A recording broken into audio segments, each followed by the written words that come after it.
آج رمضان مبارک کی 11 تاریخ ہے۔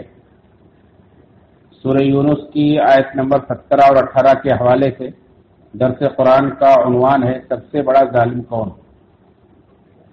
اللہ رب العالمین نے فرمایا وَمَنْ أَظْلَمُ مِمَّنِ افْتَرَىٰ عَلَى اللَّهِ كَذِبًا أَوْ كَذَّبَ بِآيَاتِهِ، بس اس شخص سے بڑھ کر ظالم کون ہوگا جو اللہ رب العالمین پر جھوٹ گڑھے یا اس کی آیات کو جھٹلائے۔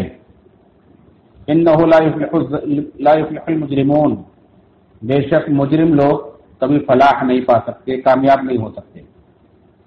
وَيَعْبُدُونَ مِن دُونِ اللَّهِ مَا لَا يَضُرُّهُمْ وَلَا يَنفَعُهُمْ، اور وہ اللہ کے سوا ایسوں کی عبادت کرتے ہیں جو انہیں نہ کوئی نقصان پہنچا سکتے ہیں نہ کوئی نفع پہنچا سکتے ہیں۔ وَيَقُولُونَ هَؤُلَاءِ شُفَعَاؤُنَا عِندَ اللَّهِ، اور کہتے ہیں کہ اللہ کے نزدیک یہ ہمارے سفارشی ہیں۔ قُلْ أَتُنَبِّئُونَ اللَّهَ بِمَا لَا يَعْلَمُ فِي السَّمَاوَاتِ وَلَا فِي الْأَرْضِ، اے نبی کہہ دیجئے کہ کیا تم اللہ کو خبر دے رہے ہو ایسی چیز کی جو نہ وہ آسمانوں میں جانتا ہے نہ زمین میں؟ سبحانہ وتعالی عما یشرکون، اللہ تعالیٰ کی ذات پاک ہے اور بہت بلند ہے اس چیز جس کو تم اللہ کے ساتھ شریک ٹھہراتے ہو۔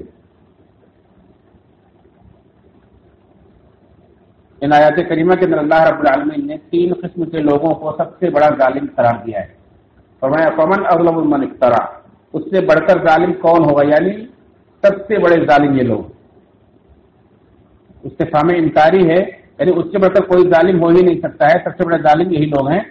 3 قسم کے لوگ، ایک وہ جو اللہ پر جھوٹ گڑھے، یعنی جھوٹی نبوت کا دعویٰ کرے اور کہے کہ اللہ تعالیٰ نے میرے اوپر فلاں فلاں احکام نازل کیے ہیں، میں اللہ کا رسول ہوں، اس طرح سے جھوٹ گڑھے، یہ سب سے بڑا ظالم ہے۔ او کذب آیاتی، یا وہ سب سے بڑا ظالم ہے جس کے پاس اللہ کا سچا رسول آئے، اللہ کی سچی آیات آئے اور وہ انہیں جھٹلا دے، انکار کر دے۔ دوسرے نمبر پر یہ لوگ ہیں۔ تیسرے وہ لوگ ہیں جو اللہ کے سوا ایسوں کی عبادت کرتے ہیں جو نہ انہیں کوئی نقصان پہنچا سکتے ہیں نہ نفع پہنچا سکتے ہیں، اور کہتے ہیں کہ اللہ کے نزدیک ہمارے سفارشی، یعنی شرک کرنے والے۔ یہ 3 قسم کے لوگ سب سے بڑے ظالم ہیں اس زمین کے اوپر، اور تینوں کے بارے میں اللہ نے فرمایا انہ لا یفلح المجرمون، ایسے مجرم لوگ کبھی اللہ کے ہاں فلاح نہیں پا سکتے، کامیاب نہیں ہو سکتے، آخرت میں تینوں کے تینوں ناکام ہوں گے۔ فلاح کہتے ہیں ایسی کامیابی کو کہ جس کے بعد کبھی خسارہ نہ ہو، نقصان نہ ہو، اور ظاہر سی بات ہے یہ آخرت کی کامیابی، آخرت کی فلاح جو صرف صاحب ایمان والوں کے لیے خاص ہے۔ جھوٹی نبوت کا دعویٰ کرنے والے بہت گزرے ہیں، لیکن دنیا کے اندر ہی ذل و رسوا ہو گئے اور آخرت کے اندر بھی ذل و رسوا ہی ہوں گے انشاءاللہ۔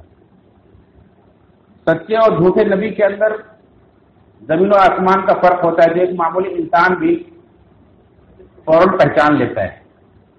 اہل حق تو اہل حق ہی ہے، ایک سوجھ بوجھ والا انسان بھی معمولی سوجھ بوجھ والا انسان بھی انہیں پہچان لیتا ہے۔ بہت ساری اس کی مثالیں ہیں کہ جب عبداللہ بن سلام رضی اللہ عنہ ابھی اسلام نہیں لائے تھے، یہودی عالم تھے، اللہ کے نبی صلی اللہ علیہ وسلم مدینہ کے اندر ہجرت کر کے آئے، انہوں نے دیکھا کہ لوگ جوک در جوک نبی کریم صلی اللہ علیہ وسلم کے پاس جا رہے ہیں، آپ سے مل رہے ہیں، تو یہ بھی اس بھیڑ میں گئے اور کہتے ہیں کہ میں نے جب نبی صلی اللہ علیہ وسلم کا چہرہ دیکھا تو میں نے فوراً کہا کہ یہ کسی جھوٹے کا چہرہ نہیں ہو سکتا ہے، دیکھتے ہی پہچان گئے، اور پھر اس کے بعد آپ سے چند سوالات کیے، اس کے بعد ایمان لے آئے۔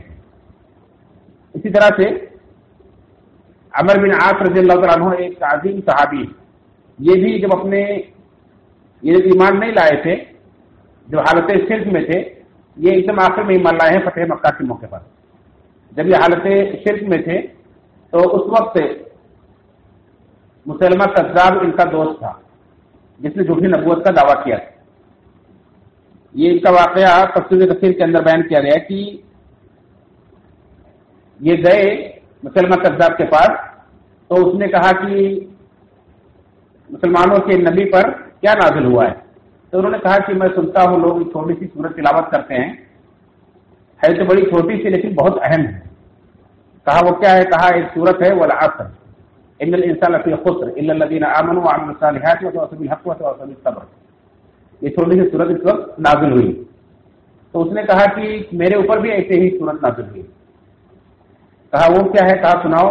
उसने सुनाया, कहा या वबर अंता मा अंता उदनान वला सदर इल्ला सदर।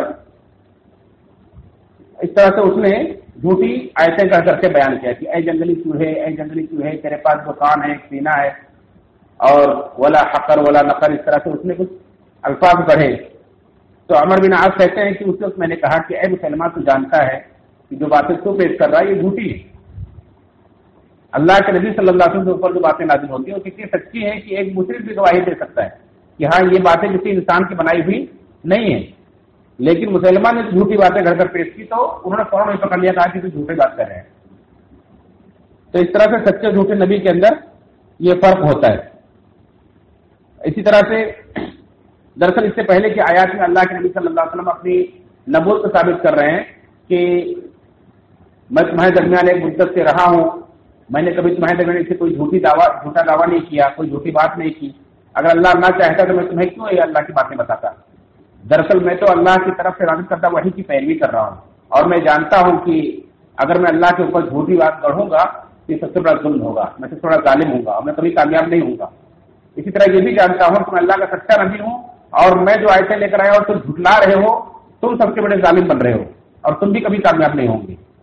इस तरह से अल्लाह के वसल्लम ने उन्हें गोया के सामने साबित किया। तो जिस तरह से झूठे सच्चे नबी, जिस तरह से अल्लाह के ऊपर झूठी नबूवत का दावा करना ये सबसे बड़ा जुल्म है, ऐसे ही सच्चे नबी का इनकार करना ये भी बड़ा जुल्म। तो मक्का के मुशरिकीन ने सच्चे नबी का इनकार किया था, ये भी बड़ा जुल्म था।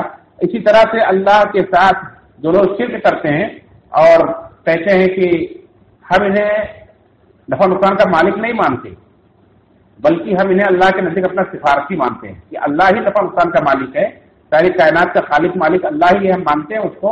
लेकिन दरअसल अल्लाह रब्बुल आलमीन के यहाँ हमारे सिफारशी हैं, अल्लाह ने इन्हें कुछ इख्तियारात दे रखे हैं जिसकी वजह से हम इनकी इबादत करते हैं और अल्लाह के पास से हमारी सिफारिश कर देते हैं, तो दुनिया के हमारे बहुत सारे काम बन जाते हैं और आखिरत में भी हमारी सिफारिश कर देंगे तो हम कामयाब हो जाएंगे। इस तरह से ये अकीदा करते हैं और कहते हैं। अल्लाह ने फरमाया, कुल, इन्हें जवाब दीजिए और कहिए, अतुनब्बिऊन अल्लाह बिमा ला यअलमु फिस समावाति वला फिल अर्द, क्या तुम अल्लाह को ऐसी बात की खबर दे रहे हो जो अल्लाह न आसमानों में जानता है न जमीन में जानता है? यानी तुम अल्लाह से ज्यादा जानते हो। ये शिर्क करने वाले गोया कि इस बात का दावा कर रहे हैं कि अल्लाह को नहीं मालूम था कि फला फला फला ये पावर रखते हैं और ये इख्तियार रखते हैं, ये अल्लाह के पास हमारी सिफारिश कर सकते हैं। अल्लाह को नहीं मालूम था, हमने अल्लाह ताला को के लिए मुकर्रर करके और ये बना दिए। ये कितना बड़ा जुल्म। अल्लाह ताला उसे झुठला रहा है, तरदीद कर रहा है कि अल्लाह को नहीं मालूम और तुम बता रहे हो अल्लाह को, तुम अल्लाह को खबर दे रहे हो। तो शिर्क करने वाले गोया कि जिन को, चाहे वो पत्थर की मूर्तियां हो, चाहे वो कब्रों में दफन बुजुर्ग हो, किसी को भी अल्लाह के साथ शरीक ठहराते हैं और ये अकीदा रखते हैं कि हमारे अल्लाह के यहाँ सिफारशी हैं।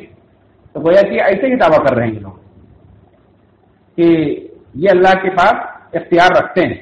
अगर इख्तियार रखते थे तो अल्लाह को मालूम होता, अल्लाह को मालूम होता तो अल्लाह ताला खबर कर देता अपने नबी के जरिए, खबर कर देता कुरान के आयतों के जरिए कि फला फला की कब्रों पर जाया करो, फला फला की मूर्तियों को रखा करो। लेकिन अल्लाह रब्बुल आलमीन ने तो ऐसी कोई खबर नाजिल नहीं की है। तो ये तुमने कर लिए है, इसका मतलब तुम अल्लाह से ज्यादा जानते हो। हालांकि नामुमकिन बात, जिस तरह से ये नामुमकिन बात है कि जमीन में कोई अल्लाह का शरीक हो और अल्लाह ना जाने, उसी तरह से ये भी नामुमकिन सी बात है कि जिन्हें ये अल्लाह के शरीक ठहराते हैं और कहते हैं सिफारिशें हमारे बनेंगे और इनके जरिए से हमारी हाजतें पूरी हो जाएगी, ये भी नामुमकिन सी बात है। दोनों बिल्कुल बेबुनियाद बात है, बेदलील बात है। इसलिए अल्लाह ने आगे कहा तब्दील करते हुए, सुब्हानहू व तआला अम्मा युश्रिकून, अल्लाह ताला ऐसी सब झूठ से पाक है। व तआला, और बहुत बुलंद है, अम्मा युश्रिकून, उन सारी चीजों से जिन्हें अल्लाह के साथ शरीक ठहराते हैं। तो शिर्क से भी अल्लाह ताला पाक है और इस तरह से अल्लाह रब्बुल आलमीन के ऊपर जो झूठी आयतें करते हैं उनसे भी अल्लाह ताला पाक है। लिहाजा ऐसे मुजरिम कभी कामयाब नहीं हो सकते हैं। मुफस्सिरीन ने यही बातें इनके बारे में कही है कि जैसा कि इब्न जरीर तबरी रहमतुल्लाह अलैह ने कहा, तुम अल्लाह को ऐसी खबर बताते हो जो न आसमानों में कभी हो सकती है न जमीन में कभी हो सकती है। इसी तरह से अब्दुर्रहमान किलानी साहब कहते हैं कि अगरचे नजरिया की तब्दीली से कामयाबी का मेयार बदल जाता है, लोग दुनिया की कामयाबी को कामयाबी समझते हैं, حالانکہ دنیا کی کامیابی اصل کامیابی نہیں ہے. اللہ تعالیٰ کبھی کبھی ظالم کو بھی اور جھوٹے راستے پر چلنے والوں کو بھی اللہ تعالیٰ استدراج کے طور پر، امہال کے طور پر ڈھیل دیتا ہے، جسے لوگ کامیابی سمجھتے ہیں، حالانکہ یہ کامیابی نہیں ہے. کبھی کبھی مومن آزمائش سے دوچار ہوتا ہے، لوگ اسے ناکامی سمجھتے ہیں، حالانکہ یہ ناکامی نہیں ہے. اصل کامیابی اور ناکامیابی کا معیار یہ ہے کہ آخرت میں اسے کامیابی مل جائے جو کبھی پھر ناکامی میں تبدیل ہونے والی نہیں. وہ اصل فلاح ہے، وہ اصل کامیابی. تو اس کی اللہ رب العالمین نے تردید کی ہے.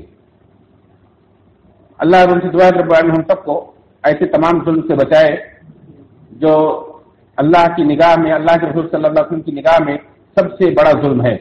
یعنی اللہ کے اوپر جھوٹی بات کرنا، اللہ کی آیات کو جھٹلانا یا اللہ کے ساتھ شرک کرنا. ہم سب کو اللہ تعالیٰ تمام مظالم سے بچائے.